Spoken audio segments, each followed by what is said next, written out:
Pemirsa, pandemi COVID-19 belum berakhir setelah 1 tahun lebih melanda dunia. Berbagai upaya terus dilakukan untuk menekan bertambahnya kasus baru. Salah satunya adalah pemberian vaksin COVID-19 yang saat ini terus digencarkan. Pemerintah pun menghimbau semua orang mendapatkan vaksin demi membentuk kekebalan kelompok dan memutus rantai penularan COVID-19. COVID-19 terus didistribusikan ke seluruh masyarakat Indonesia.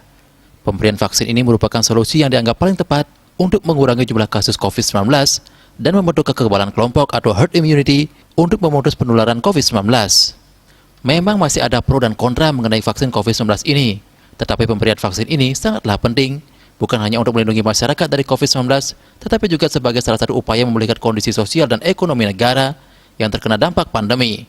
Vaksinasi bertujuan membuat sistem kekebalan tubuh seseorang mampu mengenali bakteri atau virus penyebab penyakit dan dengan cepat melawan bakteri atau virus tersebut sebelum sempat mereplikasi diri.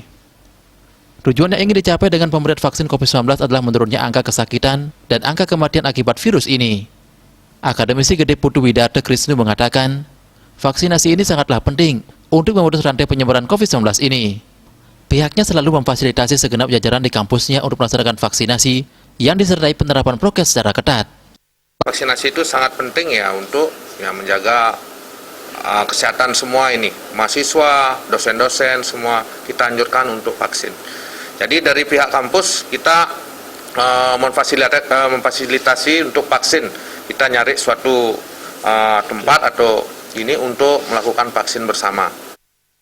Dengan mendapatkan vaksin COVID-19, seseorang tidak hanya melindungi diri sendiri, tetapi juga orang-orang di sekitarnya yang belum memiliki kekebalan terhadap virus corona. Ratna, Bali TV.